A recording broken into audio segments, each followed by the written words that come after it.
Hi everyone, this is Dr. Kabir. I'm an MD doctor, diploma in sport and exercise medicine, and I'm also American board certified in obesity medicine, as you can see from this over here. And basically this channel is related to anything and everything related to obesity and weight loss, which I think, and of course I'm biased, is the most exciting field in medicine today. And hopefully in this introductory video, you're going to see why. So in this, on this channel, we're going to talk about a whole bunch of different things.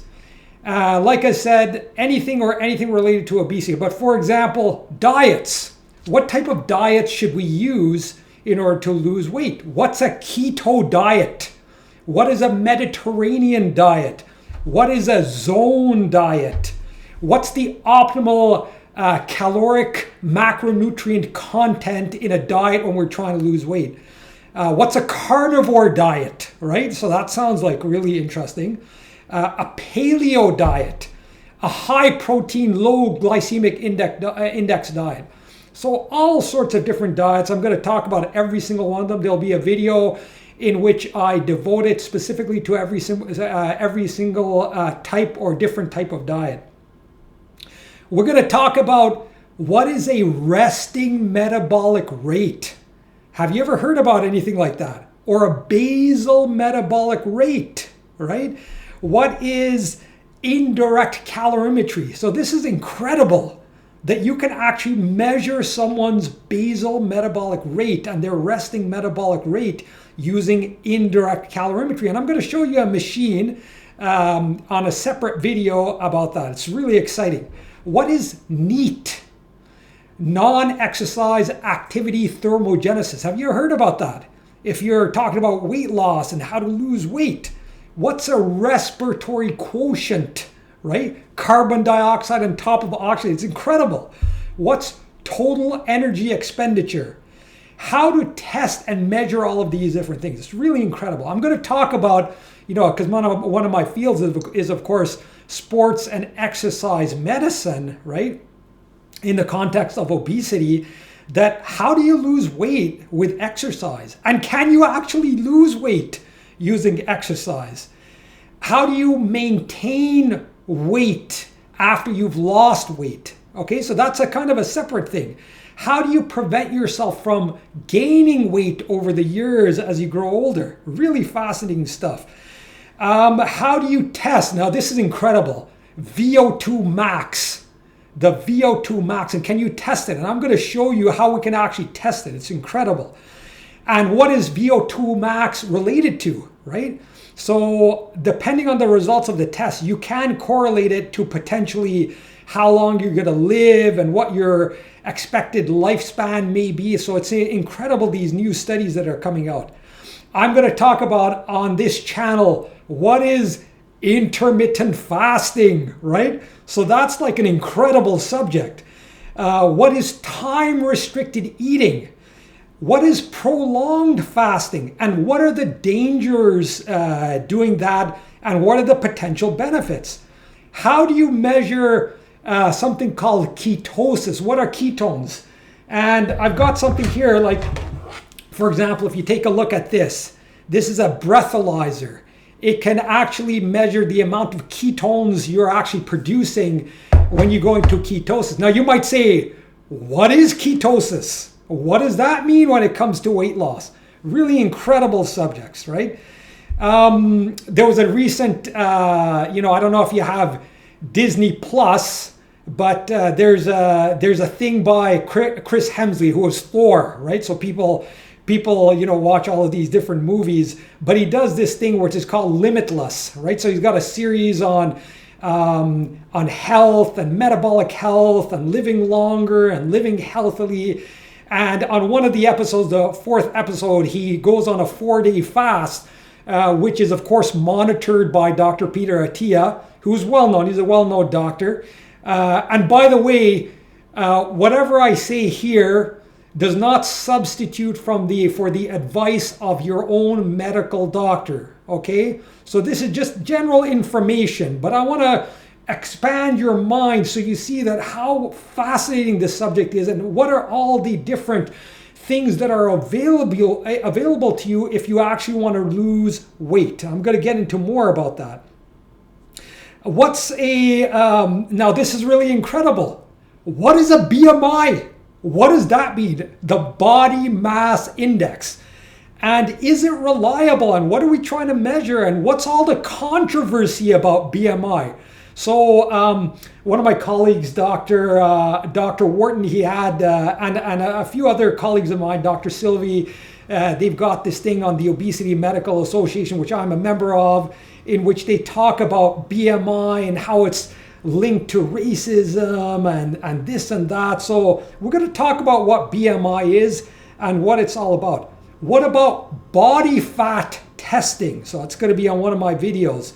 And you know, the subjects in obesity, as you can see, they're endless. There's so many things you can talk about when it comes to obesity. So for example, what is the gold standard for measuring your body fat percentage? And how is BMI tied into body fat? So if you take a look at this gadget, right? So this is like a cool little thing, right? So what is this? What do we do with this? These are called calipers, and you can actually measure somebody's body fat percentage, or you can kind of say using certain equations to try to estimate exactly how much body fat a person has. I'll show you another one actually. This one I really love, this particular body fat gadget. Okay, so it's kind of, they call it the gold standard body fat calipers, right? And see that? It's really, if you can take a look at how the dials move and what does that mean. But of course, these are not the gold standard when it comes to measuring body fat. Body fat, the gold standard today in our field of obesity medicine, we call it DEXA scanning. And what is DEXA scanning? I'll have a video about that. By the way, this is a body fat model, human body fat. This is incredible, okay? So this thing, okay, it's only 5 pounds, and if you carry it, you'll see how much weight there actually is to even 5 pounds of extra body fat. It's really incredible. It's fascinating. And what does that do to other parts of your body? For example, if you're looking at your back, you know, you've got back pain, and what is this thing, and what does that mean? So we're going to talk about that, body fat. We're going to talk about on these videos also about complications of obesity. People call them today, they call them comorbidities, but I'm going to call them complications of obesity. What is that extra weight actually causing? For example, you know, the classical one, they call it diabesity, which is obesity combined with diabetes, type 2 diabetes, right? The complications, type 2 diabetes, hypertension, coronary artery disease, right? The stuff that we really get afraid about, right? Coronary artery disease and atrial fibrillation and strokes and premature death and other stuff that we get worried about. For example, breast cancer. What are these hormonal types of cancers? Breast cancer and colon cancer and endometrial cancer and gallbladder cancer and pancreatic cancer and stomach cancer and esophageal cancer. And what type of relationship does obesity actually have to these? In fact, it's incredible. You will not believe this. Presently, what we know, more than 237 different disease states that we have, which really compromises more than 80% of what doctors are seeing today. Okay? Just think about that and bend your mind over this. More than 237 different complications of obesity. I'm going to talk about that and how do we deal with it, including, for example, issues related to mental health and depression and all of these type of things. On some of the videos, I'm going to talk about these incredible theories of what is the driver of obesity. So one model being called the energy balance model. And does that make any sense? I'm going to talk about the carbohydrate insulin model. And does that make sense? And is that robust in explaining why so many people today are living with overweight and obesity? We're going to talk about, of course, the big subject that everybody is talking about, right? Which are medications and drugs which are used to treat obesity. The big one being semaglutide. Everybody's talking about it. The Kardashians and Elon Musk and, you know, all these actors that are taking Ozempic or what's called Wegovy, and what is that, and how does it lead to weight loss, and should I be on that drug, and does that lead to permanent loss of weight? We're going to be talking about stuff that's on the pipeline that's going to be very soon probably approved for weight loss. One called tirzepatide, which is called Mounjaro, which people are using, and the amount of weight loss you can get, and stuff that's on the pipeline in terms of where's the research right now on the types of medications used for weight loss, which are really incredible. And what are the pros and the cons? I'm going to talk about another huge subject in obesity, which are supplements, right? Which people see, and sometimes people do not realize the potential cons out of these supplements. So I'm going to talk about stuff like berberine. What's berberine?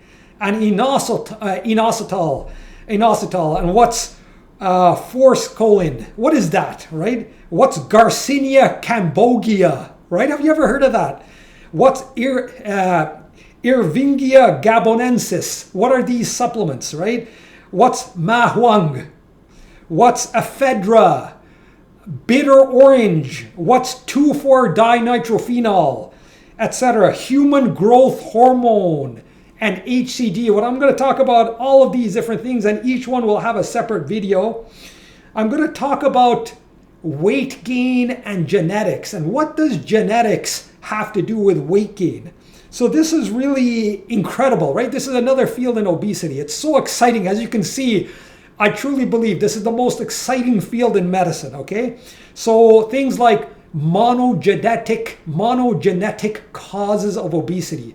For example, you won't even believe this. You've probably never even heard of this. What's MC4 receptor deficiency? And you will not believe it, but it's more common than you actually think. And unfortunately, because we're not doing a lot of genetic testing for it, and it can be tested for now, it's available to actually test for it, that do you have a monogenetic cause for severe obesity, right? I'm going to talk about different other genetic causes of obesity, like what are the polygenic causes of obesity, something called the fat mass associated gene, FTO16, and the genome-wide association studies, GWAS, what they call it. You know that this was on the news. Just as an aside, there's so many different monogenic causes like Cohen syndrome, syndromic causes of obesity like Prader-Willi syndrome, leptin deficiency, POMC deficiency. What's all that about? I'm going to talk about bariatric surgery when it comes to weight loss, right? So what's a sleeve gastrectomy? What is a Roux-en-Y bypass surgery? What are the success rates for surgery? What's a lap band, right? What are people doing? Why aren't doctors doing that type of surgery anymore? What are the new surgeries which are coming out? Really interesting type things that people are trying to use. And of course, I'm going to talk also about historically what used to happen, types of surgeries people used to do for weight loss, including wiring your jaws shut, which sounds like from the medieval times, right?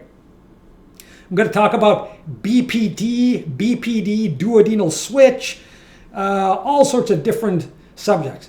I'm going to talk about another subject which is very sensitive, and that is, do you even need to lose weight?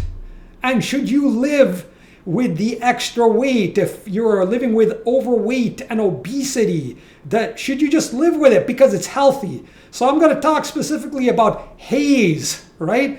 Which is the health at every size school of thought, right? Where, you just kind of live with it and it's okay. So we're going to talk about kind of where they're coming from, or what are the pros and cons of this kind of school of thought, and does it make sense or does it make sense? I'm going to talk about that. Of course, I'm going to talk about obesity guidelines, the different guidelines from different countries we're going to talk about. I'm going to talk about something which is incredibly exciting in medicine. And that is a paradigm shift in the way in which we practice medicine. The way medicine is practiced today is basically you go into the doctor's office, right? And they test your blood pressure and they tell you, oh, your blood pressure is a little high, so I'm going to prescribe you hydrochlorothiazide, I'm going to give you a medication, I'm going to do that sort of thing, or your cholesterol is high, I'm going to give you a medication. But is it possible? So this is where the exciting stuff is, okay? And again, this is just general information. And that is it possible to reverse disease and put it into remission or cause regression of disease? Okay, so you might be, well, what is Dr. Kabir talking about? What I'm talking about, for example, is, okay, you get diagnosed with type 2 diabetes, and you cannot believe how the staggering statistics of type 2 diabetes and pre-diabetes. More than 50% of the adult population now is either pre-diabetic or diabetic. It's incredible. The numbers are staggering. It's unbelievable, really, what is happening. But is it possible to reverse the disease and put it into remission and cause regression? Another thing, for example, is coronary artery disease. And perhaps if someone has had a heart attack or they've got angina or things like that, is it possible to cause regression of the coronary artery stenoses inside the heart? So I'll show you a model, right? This is the heart. And if you're looking at the arteries and the heart muscle, that is it possible to actually cause regression of that? And is it possible? And can you do something about it? Hypertension, and so basically what I'm getting at is the whole idea about lifestyle medicine, where you're trying to get things and change things before they even occur, or if they have occurred, trying to cause regression through lifestyle changes. This is very exciting. Another one of my videos that I'm going to talk about is obesity and the big thing that people are talking about, which is COVID-19. What relationship does obesity and being overweight have with COVID-19, and especially severe COVID-19 severe outcomes? For example, having to be ventilated or being admitted to the ICU or dying from COVID-19. So what is the relationship with that? And what are the statistics? And what did the CDC put out, the Centers for Disease Control, when it comes to being overweight and obesity? And how do we deal with that? And some of the incredible, exciting studies when it comes to COVID-19 and obesity. For example, how does COVID-19 attack fat cells and fat tissue, the ACE2 receptors, and what relationship does that have? Fasting and COVID-19, incredible studies. It's really mind-boggling what's coming out now. We're going to talk about another big subject, which are the food giants. Okay, and I'm not going to mention any names, but the food giants. When you go to the grocery store or your fast food joints and you buy your whatever you're going to buy, your your bagels and your drinks and your and all that kind of stuff, and your cookies and cereals and all sorts of things like that. That what role do the food giants have in the obesity pandemic and crisis and the chronic disease that we're seeing? Do they have any role in it? So we're going to get into that. It's really, really a fascinating subject. I'm going to talk about another subject, which is what is brown fat? This is like amazing, right? And do human beings have brown fat? Babies have brown fat? What about adults? Can you create brown fat in human beings? Can you induce brown fat production or beige fat production? This is incredible. Like, for example, sometimes you see people, they jump into ice, and do not do this. Do not do this. And I'm saying this over and over again. But you see people doing cryotherapy or going into saunas and things like that. And what role does that have in obesity and disease? I'm going to talk about another incredible subject when it comes to obesity. And that is the whole idea about aging. This is an amazing subject. It is so fascinating. What's the latest research showing about aging, and what do we know about aging? For example, is it possible to expand your health span or extend your lifespan? Is that possible? What do we know about it? What is visceral adiposity, and how is that related to aging? What is mTOR? mTOR, right? This is an incredible subject. And, related to this, what is rapamycin, right? And why are people talking about rapamycin? Like Dr. Peter Attia talks about rapamycin. What is metformin, and how is that related to aging? And what is the TAME study which is going on about aging, right? What is this? And how is this related to obesity? I'm going to talk about caloric restriction and what the studies have shown. What are zombie cells? Like, this is amazing, right? Senescent cells. And what are senolytics? And how is that related to obesity and Alzheimer's disease and Parkinson's disease and vascular dementia and all of these things? Really fascinating subjects. I'm going to talk about, in one of the videos, mitochondrial networks. And what does the mitochondria have to do with obesity? And how is that related to aging? And how is that related to health? And how is that related to cancer? And can we stimulate the mitochondria to become healthy and build strong mitochondrial networks? Is it possible? Incredible subject. It's an incredible subject. And as an aside, when you study these things, right? You go to a textbook, you go to university, and they talk about a cell and mitochondria, and you see this two-dimensional image, right? It's not a two-dimensional structure. It is a four-dimensional, and probably other dimensions as well. It is a four-dimensional, incredible living organism. It's so incredible. It's mind-boggling. You cannot believe how complex it is. 4 dimensions, time, space, even the time which we're talking about. Like, how does mitochondria do oxidative phosphorylation? How does it burn fat oxidation? And how is it doing it in a split second? And it becomes obvious that time for the cell and the structures inside the cell is completely different from the way which we appreciate time. A second for us seems like a short time. For a cell, it's like a year or decades. That's how it's able to do it. It's like so fascinating. I'm going to go into details. And how do you, when you eat, and what happens to the food that you eat, and what is the equation for food, and what is actually eating. I'm going to talk about the microbiome, right? How is that related to obesity? Talk about the Hadza tribe and all these studies that are going on. It's so fascinating. I'm going to talk about, of course, the latest research in obesity. And, I want to put this in front of you all also, is that how do you decide? Like, this is something that's really incredible. That how do you decide if research comes out and somebody says, or a headline comes out, right? How do you decide if it's actually real and you should believe it?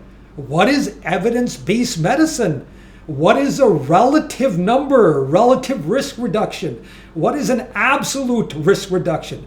What are these, how do you decide? How do you decide if a study is credible? What's a meta-analysis? What is a network meta-analysis? And how do you decide if some medical claim is actually accurate and you can believe it? Like all these snake charmers and tummy jigglers for weight loss. It's incredible the stuff that comes in my feed sometimes, like lose weight by sticking your feet into something. It's really, so I'm gonna try to challenge you on this whole idea of evidence-based medicine.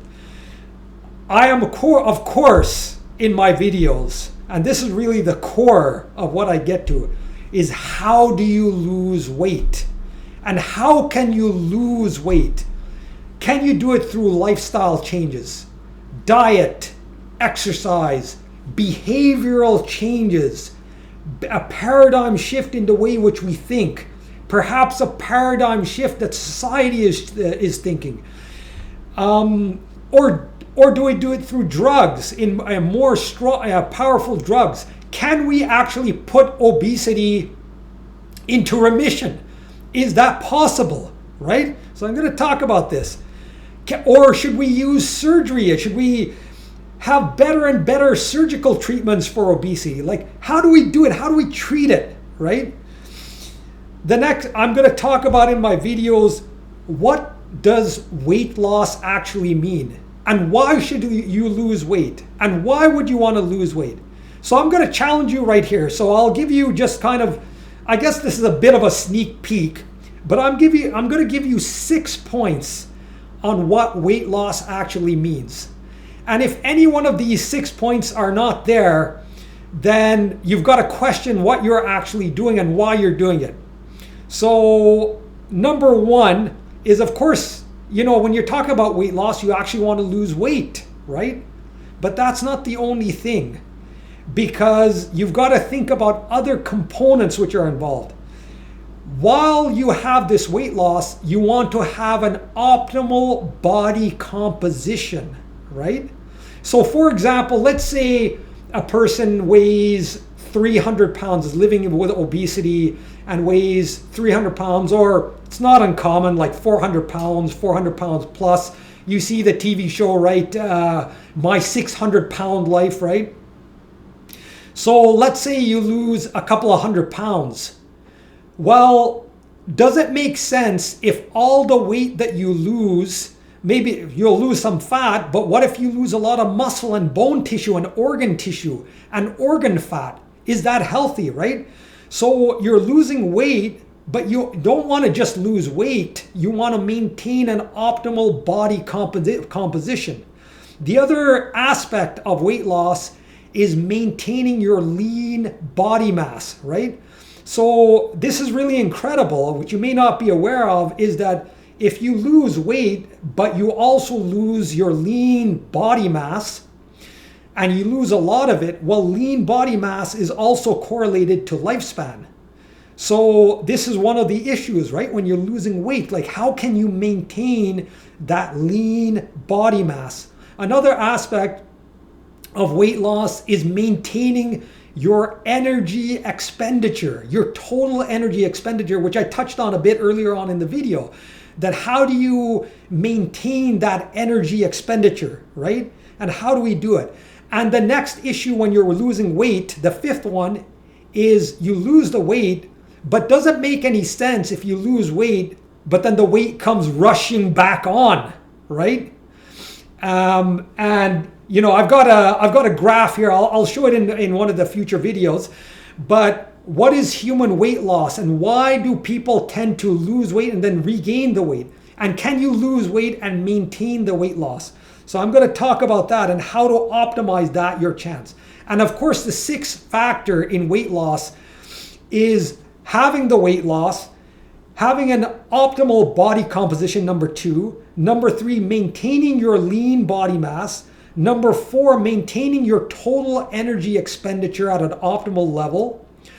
Number 5 is maintaining the weight loss over time. And number 6, remission of the complications of obesity. So I'm going to talk about that as well.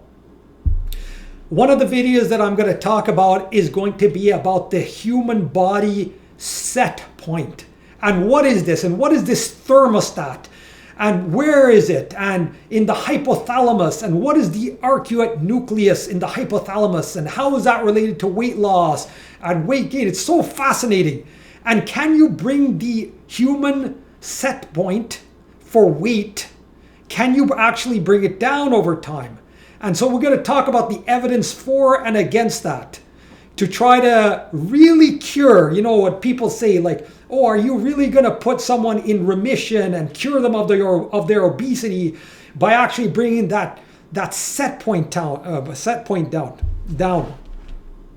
I'm going to talk about, of course, what's been in the media as well, and all the recent stuff in media. So, for example, if you watch Fox News, right? Fox and Friends. So this is just recent. This was like a few weeks ago.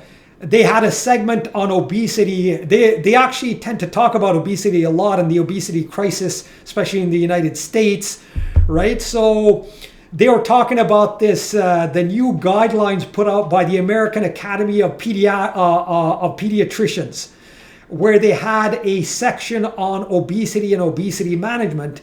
And the new guidelines, which came out just recently, like a few weeks ago, they talked about, well, we should aggressively treat young children and youth because there's a crisis, of course, in obesity in our youth as well. It's incredible, really, that you're seeing type 2 diabetes now being diagnosed in a 3-year-old child, baby toddler. It's unbelievable, right? That they're saying, well, let's aggressively treat through medications and surgery for these children.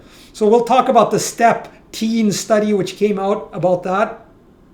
So what was on media, so I'm going to talk about that as well, is Fox and Friends. They were kind of shocked at these guidelines. They're saying, like, what is this? Does that make sense? Why are you putting kids on medications? Why are you telling them to get surgery?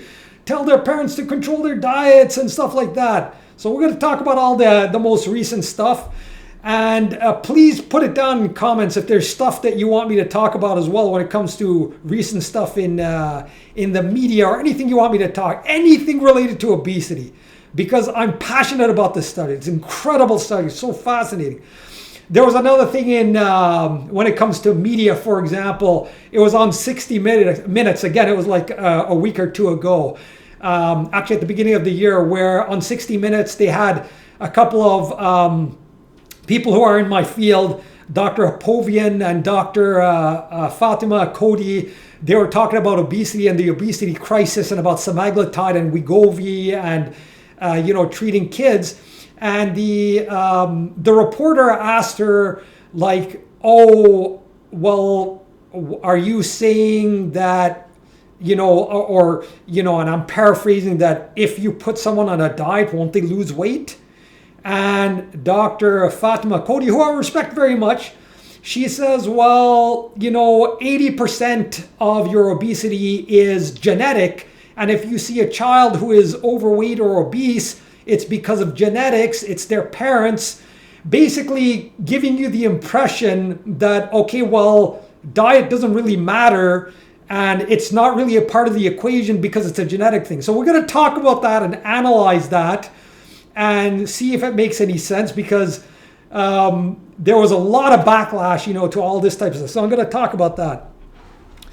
I'm going to talk about, the weight loss journey. And at the end, I guess I'm going to summarize here that this channel is devoted to anyone, anywhere in the world, who is on the journey to get themselves healthier, to get their, to bring their, their fat down, on their weight loss journey to try to, get the weight off and try to become more healthy. Anyone who is on this journey, who is living with obesity or with overweight, this channel is dedicated and devoted to you. I'm going to give you the best, whatever we know when it comes to medicine, when it comes to whatever is out there about obesity. It's dedicated to you because I want you to truly benefit from every one of the videos that I'm going to put out.